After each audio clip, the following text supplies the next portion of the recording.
Hello everyone, स्वागत आप सभी का विजडम एजुकेशन पे। आज 20 अक्टूबर 2020 है। दैनिक जागरण के राष्ट्रीय संस्करण का कंप्लीट न्यूज़ एनालिसिस करेंगे। तो आगे बढ़ने से पहले हमारे चैनल पे अगर नए हैं तो सब्सक्राइब कर दें, अपने दोस्तों के साथ, कलीग के साथ इसे शेयर कर दें।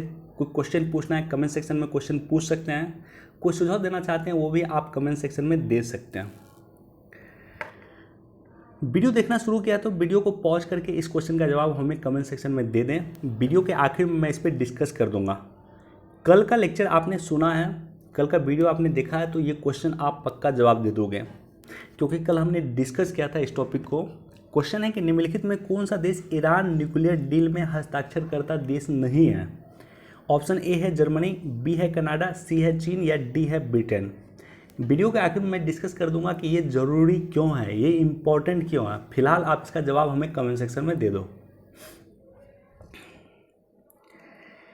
देखो फर्स्ट पेज पे जो फर्स्ट न्यूज़ है, कोरोना से जंग में भारत ने क्या कमाल, प्राइम मिनिस्टर मोदी।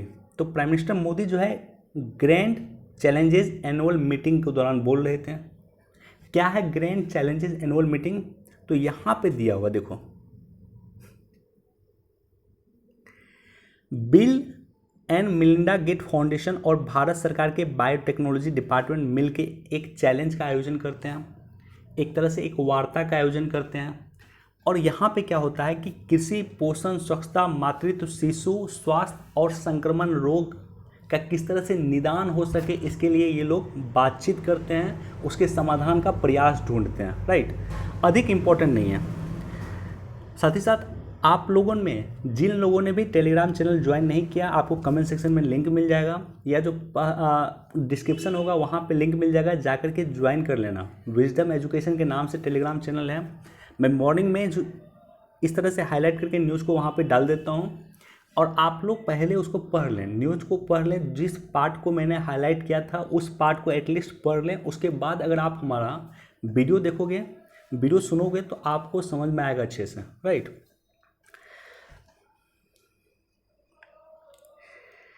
चीन का ऐतराज दरकिनार, मालाबार अभ्यास 2020 से ऑस्ट्रेलिया भी जुड़ा। तो सबसे पहले देखते हैं कि मालाबार सैन्य अभ्यास क्या है। देखो, मालाबार नौसैनिक अभ्यास है जिसकी शुरुआत 1992 में भारत और अमेरिका के बीच में हुआ था। 2015 में जापान इसका हिस्सा बना, और यह अभ्यास इस साल के नवंबर में बंगाल की खाड़ी और अरब सागर में होगा। अब क्या होगा इसमें कि ऑस्ट्रेलिया को भी इसमें शामिल कर लिया। देखो इम्पोर्टेंट क्यों है, पहली बात तो यह है कि क्वाड के 4 देश हैं। एक है ऑस्ट्रेलिया, एक है अमेरिका, एक है इंडिया और एक है जापान। 4 देश में 3 देश ऑलरेडी इसका पार्ट थे। मालाबार सैन्य अभ्यास का 3 देश पार्ट थे।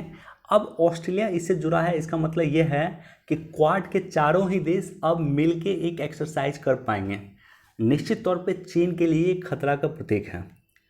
अब देखो, अगर आप हमारा लेक्चर लगातार सुन रहे हैं तो 10 दिन पहले ऑलरेडी इस टॉपिक के बारे में हमने डिस्कस किया था। क्वाड की जो मीटिंग हुई 2020 में, क्वाड की जो मीटिंग हुई थी, विदेश मंत्रियों की मीटिंग हुई थी। क्वाड के देश के जो विदेश मंत्री हैं वो मिले थे कहाँ पे, जापान में मिले थे। हमारे देश के विदेश मंत्री जयशंकर जी गए हुए थे जापान, और वहाँ पे कुछ वार्ताएं हुई थी, कुछ सहमति बनी थी। जो पहली चर्चा हुई थी कि क्वाड को एक औपचारिक संगठन का दर्जा दिया जाए। क्या होता औपचारिक संगठन, और क्वाड अभी अनौपचारिक संगठन है।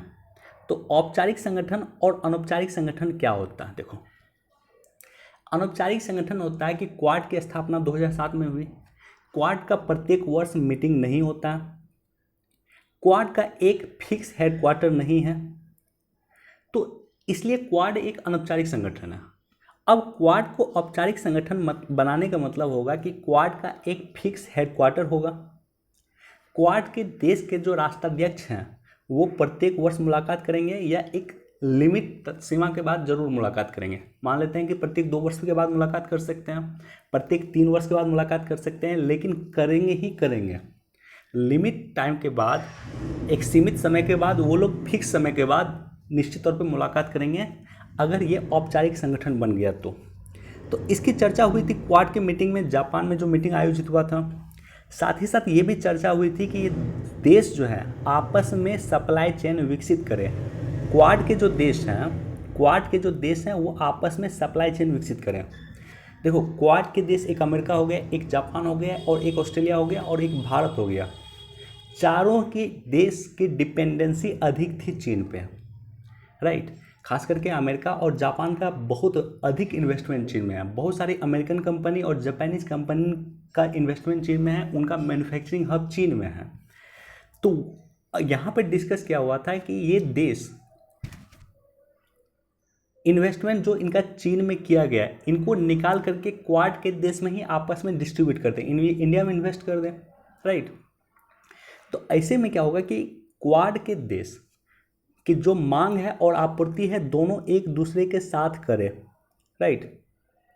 इसका मतलब ये हुआ कि मान लो भारत को किसी चीज़ की आवश्यकता है, तो भारत या तो ऑस्ट्रेलिया से मंगाए, या तो जापान से मंगाए, या अमेरिका से मंगाए। और इसी तरह से मान लेते हैं कि अमेरिका को किसी चीज़ की आवश्यकता है तो क्वाड के देशों से ही मंगाए, तो एक दूसरे का मांग और आपूर्ति ये देश कर पाएँ, सप्लाई चेन विकसित कर पाएँ। इंडो पैसिफिक क्षेत्र में सबको समान अवसर मिले।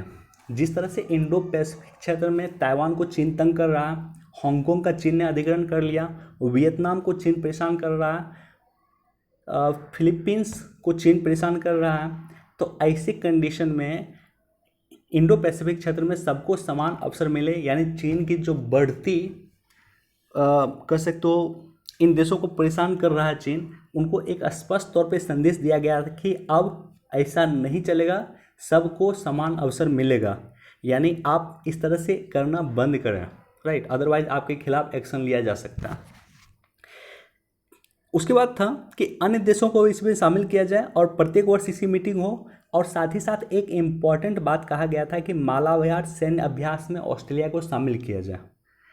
और इसी के दौरान, इसी वार्ता के दौरान जो चर्चा हुई थी कि मालाबार सैन्य अभ्यास में ऑस्ट्रेलिया को शामिल किया जाए, फाइनली इसको अमली जामा पहनाया जा चुका है।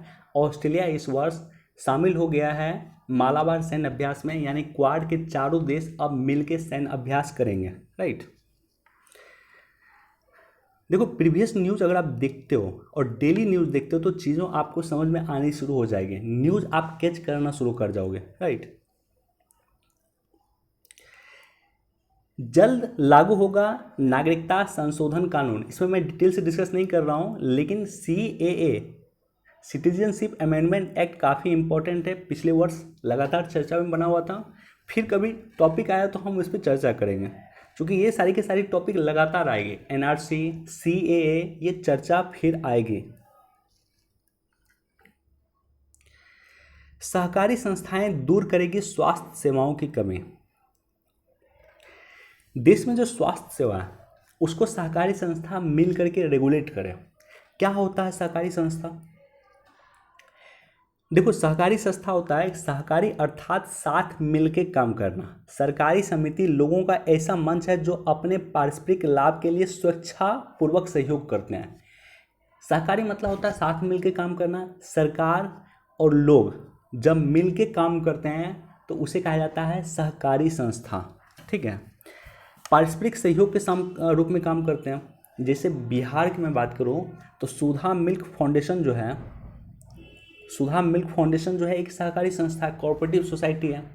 बहुत सारे आपने बैंक सुना होगा कि जो सहकारी बैंक है उस पर सरकार का नियंत्रण उतना नहीं होता जितना मान लो SBI पे सरकार का नियंत्रण होता है, उतना सहकारी बैंकों पे नहीं होता। तो सहकारी बैंक के जो आके रेगुलेट कैसे होता है, तो उसके जो मेंबर होते हैं वो खुद एक दूसरे के साथ मिल करके उसको रेगुलेट करने का काम करते हैं। सहकारी समिति में कोई सदस्य व्यक्तिगत लाभ के लिए काम नहीं करता है। इसके सभी सदस्य अपने अपने संसाधन को एकत्र कर उसका अधिकतम उपयोग कर कुछ लाभ प्राप्त करते हैं जिसे वो आपस में बांट लेते हैं, राइट। भारत में सहकारी आंदोलन की शुरुआत 1904 में फ्रेडरिक निकल्सन के द्वारा किया गया था। कई बार क्वेश्चन पूछा गया है, भारत में सहकारी आंदोलन की शुरुआत किसने किया था? फ्रेडरिक निकल्सन के द्वारा किया गया था। और सबसे पहले सहकारी ऋण समिति की स्थापना किया गया था 1904 में फ्रेडरिक निकल्सन के द्वारा। भारत के संविधान के भाग 9 ख के अनुच्छेद 243 में भी सहकारी समिति का प्रावधान किया गया था। और सबसे इम्पोर्टेंट 97 संविधान संशोधन के द्वारा, 97वां संविधान संशोधन 97 कॉन्स्टिट्यूशनल अमेंडमेंट के द्वारा जो 2011 में हुआ था, उसके द्वारा कॉरपोरेटिव सोसाइटी को जो है फंडामेंटल राइट बना गया। आर्टिकल 19 के क्लॉज ए क्लॉज सी में इसको डाला गया है और इसके साथ ही साथ इसको राज्य के नीतिक निर्देशक तत्व में भी शामिल किया गया है, आर्टिकल 43B में भी शामिल किया गया। तो अभी मौलिक अधिकार भी है, राज्य के नीतिक निर्देशक तत्व में भी शामिल है सहकारी समिति, जो 97 संविधान संशोधन के द्वारा भारत के संविधान के मौलिक अधिकार और राज्य के नीतिक निर्देशक तत्व में शामिल किया गया है। 243 में ये पहले से शामिल है, राइट।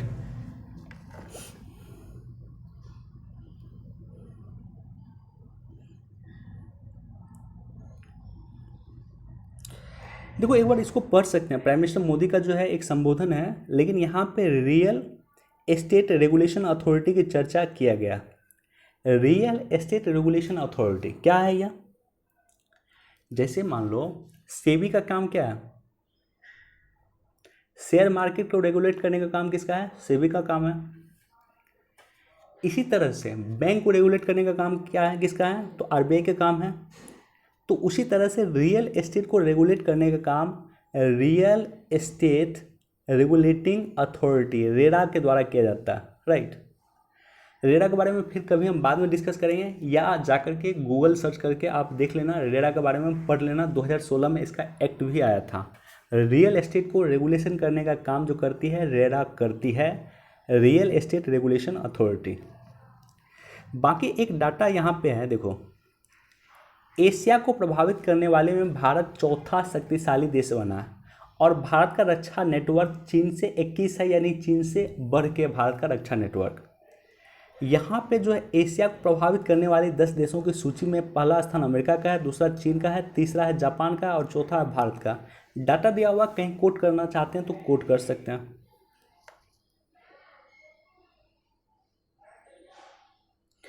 देखो यहाँ भी रेरा के बारे में दिया हुआ, राइट। तो जहाँ भी रियल एस्टेट का चर्चा होगा रेरा के बारे में वहाँ पे जिक्र होगा, रेरा, राइट।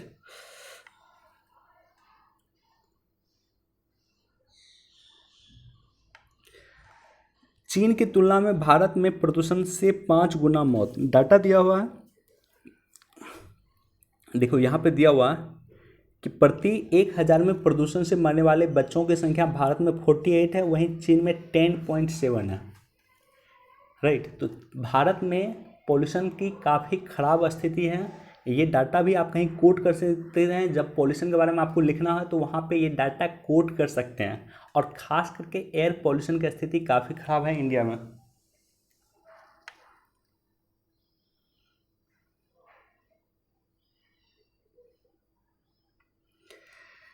जीएसटी दरों में राज्यों को मिले स्वायत्तता।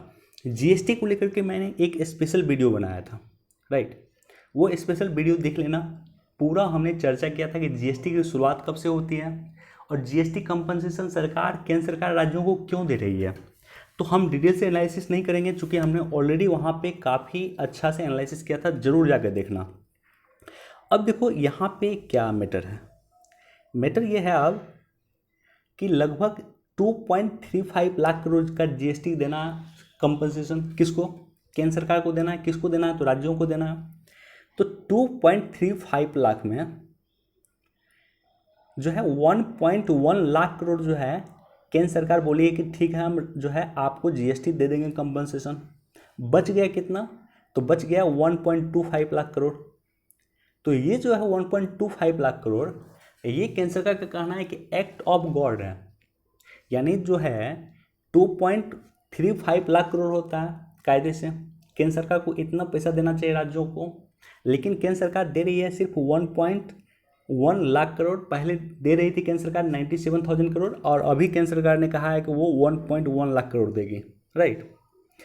तो कायदे से पूरा देना चाहिए, लेकिन इतना ही दे रही है। उसका रीज़न क्या है? उसका रीज़न है कि केंद्र सरकार का कहना है कि जीएसटी के कारण जो है इतना नुकसान हुआ है 1.1 लाख करोड़, लेकिन कोरोना के कारण जो है राज्यों को जो नुकसान हुआ है 1.25 लाख करोड़। तो ये कोरोना जो है एक्ट ऑफ गॉड का कंडीशन है, ये मेरी करनी नहीं है, ये भगवान की करनी है, इसलिए इसका नुकसान हम नहीं करेंगे। हम उसका नुकसान करेंगे कि आपको जो है जीएसटी में जितना का लॉस हुआ उसका नुकसान करेंगे। कोरोना के कारण जो नुकसान हुआ वो हम नहीं करेंगे, क्योंकि ये एक्ट ऑफ गॉड है। काफ़ी इंपॉर्टेंट वर्ड है, जाकर वीडियो देखना जीएसटी वाला मेरा।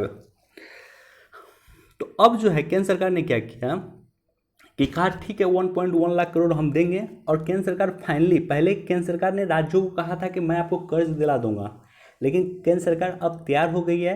केंद्र सरकार ने कहा है कि 1.1 लाख करोड़ जो है वो कर्ज जो है वो लेगी खुद, और खुद मार्केट से कर्ज लेने के बाद जो है वो राज्यों को 1.1 लाख करोड़ रुपये दे देगी। इस कर्ज की भरपाई केंद्र सरकार कैसे करेगी? तो 2022 के बाद 2022 तक जो है राज्यों को जीएसटी की भरपाई को केंद्र सरकार को देना है। 2022 के बाद जो शेष आएगा, उस शेष के माध्यम से जो लाभ होगा, उस लाभ के द्वारा 1.1 लाख करोड़ का भरपाई केंद्र सरकार राज्यों को कर देगी। देखो, बहुत मुझे लगता है कि आप लोगों में बहुत कम लोगों को ये एग्जैक्टली पता चला होगा जो मैंने डिस्कस किया है, लेकिन मेरा वीडियो अगर देख लोगे आप और उसके बाद इस चीज़ को सुनोगे तो आपको समझ में आ जाएगा। तो वीडियो को पॉज करके सबसे पहले वो वीडियो देख लेना जीएसटी कंपनसेशन का, और उसके बाद इस चीज़ को, मेरे इस पॉइंट को सुनना, और साथ ही साथ जो मैंने यहाँ पे हाईलाइट किया उस पोर्शन को जरूर एक बार पढ़ लेना आप।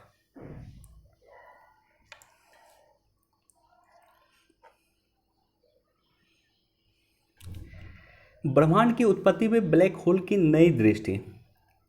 इसमें देखो ज़्यादा डिस्कस करने के लिए नहीं है, बस 2 से 3 पॉइंट डिस्कस करूँगा। चूँकि इस बार का जो नोबेल प्राइज़ मिला है वो भी ब्लैक होल के कारण मिला है। और क्या होता है ब्लैक होल? हम किसी वस्तु को कैसे देखते हैं? जैसे मान लो यहाँ पे कोई वस्तु है और आप यहाँ पे खड़े हो, राइट। यहाँ पे क्या होता है कि इधर से मान लो लाइट पड़ता है, इधर से मान लो लाइट पड़ता है, और ये लाइट रिफ्लेक्ट होता है, रिफ्लेक्ट होकर के आपके आँख पर पड़ता है। इधर से लाइट मान लो यहाँ पड़ा और ये लाइट रिफ्लेक्ट होकर आपके आँख पर पड़ा, देन जा कर के आपको ये वस्तु दिखाई पड़ता है। और मान लो यहाँ से लाइट आया, मान लेते हैं कि यहाँ पे जो वस्तु है और यहाँ पे आप खड़े हैं, ये लाइट इधर से इस वस्तु पे पड़ा और ये लाइट रिफ्लेक्ट नहीं हुआ, ये लाइट इस वस्तु ने सोख लिया, तो क्या आपको ये वस्तु दिखाई पड़ेगी? नहीं, ये वस्तु आपको तब नहीं दिखाई पड़ेगी, क्योंकि कोई वस्तु आपको दिखाने के लिए या देखने के लिए आवश्यक होता है कि उस वस्तु से लाइट रिफ्लेक्ट होकर के आपके आँख पे पड़े। ब्लैक होल के साथ एग्जैक्टली यही हो रहा है। ब्लैक होल लोग क्यों नहीं देख पा रहा है कि ब्लैक होल जो है एक होल है, बड़ा सा एक होल है, समझो पृथ्वी से बड़ा, सूर्य से बड़ा एक होल है, और उस होल में गुरुत्वाकर्षण के कारण जो है वो कोई भी चीज़ बाहर से आई हुई किसी भी चीज़ को वो सोख सकती है। लाइट को भी वो अपने में सोख लेती है, लाइट को डिफ्लेक्ट होने ही नहीं देती। इसलिए वैज्ञानिक आज तक ब्लैक होल नहीं देख पाए हैं, लेकिन कुछ वैज्ञानिकों ने प्रयास किया, उन्होंने ब्लैक होल की एक परछाई बनाई। एग्जैक्टली ब्लैक होल किसी ने नहीं बनाया, ना किसी ने देखा। अब देखो ब्लैक होल क्रिएट कैसे होता है। सूर्य में क्या होता है कि नाभिकीय संलयन होता है। नाभिकीय संलयन में क्या होता है कि हाइड्रोजन जो है, दो हाइड्रोजन, जैसे हाइड्रोजन क्या होता है कि जुड़ते हैं और उसके बाद हीलियम बनाते हैं और साथ ही साथ एनर्जी रिलीज करते हैं। तो दो हाइड्रोजन जुड़ करके एक हीलियम आयन बनाते हैं या एक हीलियम एटम बनाते हैं, अणु बनाते हैं, और एक हीलियम उसके साथ ही साथ एनर्जी को रिलीज करते हैं। तो इसी एनर्जी को कहा जाता है प्रकाश एनर्जी। तो सूर्य से प्रकाश कैसे पृथ्वी को मिलता है कि सूर्य में जो है नाभिक, दो हाइड्रोजन मिलते हैं, हाइड्रोजन के एटम मिलते हैं, आपस में मिल करके वो हीलियम में कन्वर्ट होते हैं और उसके साथ एनर्जी रिलीज करता है। उसी एनर्जी को हम लोग प्रकाश एनर्जी के रूप में जानते हैं।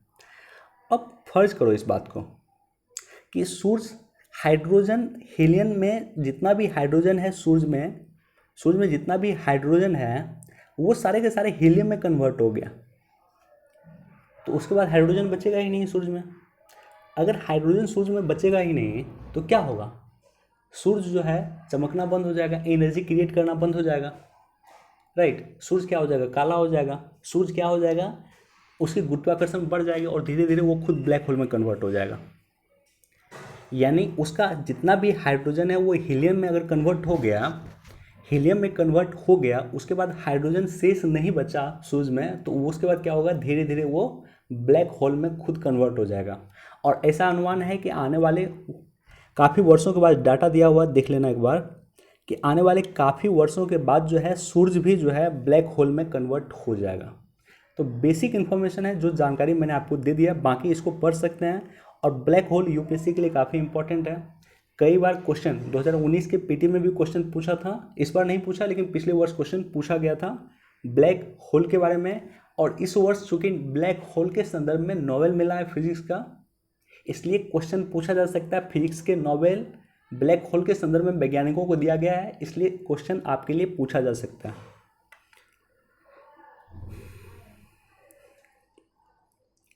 राहत पैकेज के विकल्प अभी खुले। देखो ऑलरेडी 21 लाख करोड़ का पैकेज दिया जा चुका है।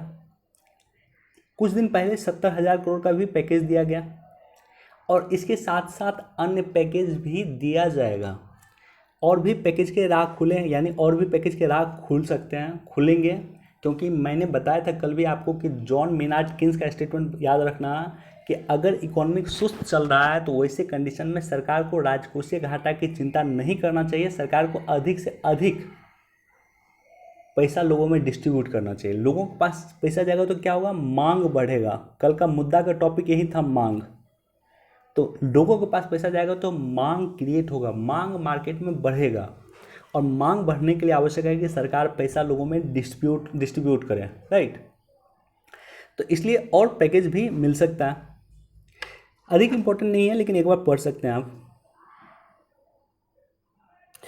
देखो यहाँ पे एक किताब का नाम है, कुछ दिन पहले मैंने एस जयशंकर जी का जो किताब है उस किताब का नाम जो है मैंने अपने टेलीग्राम चैनल पे डाला था। उस किताब का एक पिक्चर जो है मैं लेकर अपने टेलीग्राम चैनल पे डाला था।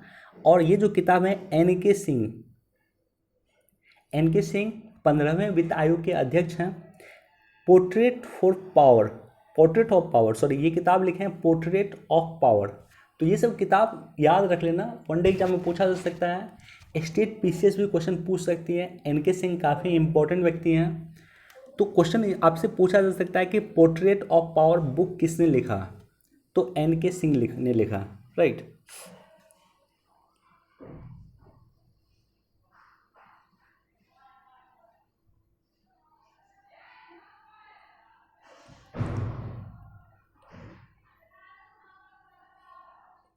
ओके, एक इम्पॉर्टेंट जानकारी मैं आपको दे दूंगा हिम तेंदुआ के रिगार्डिंग, और यहीं पे हम चर्चा करेंगे एक इम्पॉर्टेंट जानकारी के लिए, जिससे आने वाले समय में यूपीएससी में क्वेश्चन आपके लिए रहेगा ही रहेगा, क्योंकि ये टॉपिक काफ़ी इम्पोर्टेंट टॉपिक है। तो देखो हिम तेंदुआ के बारे में चर्चा है कि हिम तेंदुआ की निगरानी के लिए कैमरा लगाए गए हैं। अधिक इम्पॉर्टेंट नहीं है, अधिक इम्पॉर्टेंट जो मैं बताने वाला हूँ वो यह है कि हिम तेंदुआ के लिए एक प्रोजेक्ट स्नो लेपर्ड लॉन्च किया गया था 2009 में। हिम तेंदुआ कहाँ पाया जाता है, तो जम्मू कश्मीर में पाया जाता है, हिमाचल प्रदेश में पाया जाता है, उत्तराखंड में, सिक्किम में, अरुणाचल प्रदेश में, यानी जो हिमालय का क्षेत्र जो लगा हुआ भारत का, राइट, जो चीन के साथ जो सीमा लगी हुई है उस सीमा वाले देशों में पाया जाता है। जम्मू कश्मीर, हिमाचल, उत्तराखंड, सिक्किम, अरुणाचल, ये सारी जो जगह है, ये सारी जो राज्य हैं उसकी सीमा चीन के साथ लगती है। और यहाँ पे पाया जाता है क्या, स्नो लेपर्ड यानी हिम तेंदुआ। IUCN की लिस्ट में इंडेंजर्ड कैटेगरी में है, नहीं सॉरी, IUCN की लिस्ट में ये वल्नरेबल कैटेगरी में है। VN यानी वल्नरेबल कैटेगरी होता है, और EN मतलब होता है इंडेंजर्ड कैटेगरी। पहले खतरे वाली कैटेगरी में थी, अभी सुभेद्य कैटेगरी में है, यानी वल्नरेबल कैटेगरी में अभी है, पहले इंडेंजर्ड कैटेगरी में थी, यानी सुभेद्य कैटेगरी में अभी है। अभी की स्थिति सही हुई है जब से प्रोजेक्ट स्नो लेपर्ड सरकार ने जारी किया है, हिम तेंदुआ की स्थिति सही हुई है। अब देखो भारत सरकार ने लॉन्च किया है, जिस प्रोग्राम का नाम है critically endangered habitat and species, ठीक है, recovery program for critically endangered habitat and species, यानी वैसे स्पेसीज, वैसे जनजाति, वैसे पशु जो क्रिटिकली इंडेंजर्ड हैं, जिसपे खतरा की स्थिति हो सकती है, या खतरा होने वाला हो उसके संरक्षण के लिए सरकार ने एक परियोजना जारी किया। और ये जो लिस्ट है लगभग 14-15 जानवरों का लिस्ट है। इस जानवर की लिस्ट से या इस जीव जंतु के लिस्ट से यूपीएससी प्रत्येक वर्ष क्वेश्चन देती है। तो ये लिस्ट याद रख लेना, और इस लिस्ट से रिलेटेड कभी भी किसी भी जीव जंतु का चर्चा अगर पेपर में होगा तो उसके बारे में ज़रूर पढ़ लेना। पहला है सोनो लेपर्ड, दूसरा है बस्टर्ड, तीसरा है डॉल्फिन, चौथा है हंगूल, पांचवा है नीलगिरी ताहार, छठा है समुद्री कछुए, सातवां है डुगोंग समुद्री गाय, आठवां है एडेबल नेस्ट स्विफ्टलेट, नौवां है एशियाई जंगली भैंस, उसके बाद निकोबार मेगापोड गिद्ध है, वल्चर जिसे बोलते हैं, उसके बाद है मालाबार सिवेट, उसके बाद है भारतीय गैंडे, उसके बाद है एशियाई शेर, उसके बाद बरसिंगा, उसके बाद जैर्डन कर्सर, और उसके बाद है ब्राउन एंटीलर्ड हिरन। तो ये जो जीव हैं इसके संरक्षण के लिए सरकार पैसा खर्च कर रही है। सरकार पैसा खर्च करती है तो आपसे क्वेश्चन भी सरकार पूछेगी इस जीव के संरक्षण के लिए सरकार क्या कर रही है। और अगर क्वेश्चन आप ध्यान से देखोगे यूपीएससी प्रत्येक वर्ष इस जीव से रिलेटेड क्वेश्चन पूछता है। तो इसलिए इस जीव के बारे में निश्चित तौर पे जा करके अगर पेपर में आएगा तो पढ़ना, या किसी अन्य जगह भी आपको हो सके तो इस जीव जंतु के बारे में पढ़ लेना। ये कहाँ पाया जाता है, इसके रिकवरी के लिए सरकार क्या क्या कर रही है, कौन कौन सा सरकार प्लान ला रही है, क्या क्या सरकार इन्वेस्टमेंट कर रही है, या अन्य सरकार चीज़ें इसके लिए क्या क्या हो रही है। आयुसीन के कैटेगरी में ये या किस लिस्ट में ये लोग आते हैं, वल्नरेबल में आते हैं, इंडेंजर्ड में आते हैं, क्रिटिकली इंडेंजर्ड में आते हैं, किस चीज़ में आते हैं।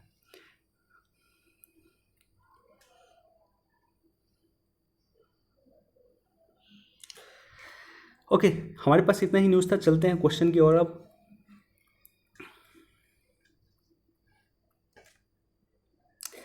देखो, ईरान न्यूक्लियर डील चर्चा में क्यों है? क्योंकि ईरान में भारत एक अच्छा खासा इन्वेस्टमेंट कर रहा था। भारत चाबहार परियोजना में इन्वेस्ट कर रहा था ईरान में। भारत फरजाद बी जो है गैस पाइपलाइन था या गैस परियोजना था जिसमें इन्वेस्ट कर रहा था। एक एक करके भारत को हर एक मतलब सिग्नल मिल रहा है कि ईरान हर एक प्रोजेक्ट से धीरे धीरे भारत को अलग कर देगा। ये हमें सिग्नल दिख रहा है एक तरह से। तो इसलिए ईरान न्यूक्लियर डील चर्चा में फिर से एक बार आ गया है, क्योंकि ये बेस में ईरान न्यूक्लियर डील ही है। कल हमने आपको बताया था क्यों भारत को ईरान से अब धीरे धीरे करके बाहर किया जा रहा है, कल हमने चर्चा किया था। और साथ ही साथ हमने बताया था कि ईरान न्यूक्लियर डील पे P5+1 ये जो देश हैं इन्होंने ईरान न्यूक्लियर डील पे सिग्नेचर किया था। P5 में परमानेंट 5 संयुक्त राष्ट्र सुरक्षा परिषद के परमानेंट 5 देश, जिसमें अमेरिका आता है, यूएसए आता है, यूके आता है, फ्रांस आता है और चीन आता है। साथ ही साथ एक जो अलग देश था वो था जर्मनी। तो ये 6 देश मिलकर के ईरान न्यूक्लियर डील में साइन किया। अब देखो, इस 6 देश में से कौन सा देश इसमें नहीं है? जर्मनी है उसमें लिस्ट में, चीन है, ब्रिटेन है, लेकिन कनाडा इस लिस्ट में नहीं है। तो ऑप्शन बी यहाँ पे बिल्कुल सही होता है। चलिए, वीडियो देखने के लिए बहुत बहुत धन्यवाद। Thank you so much. Please do like share and subscribe. Thank you.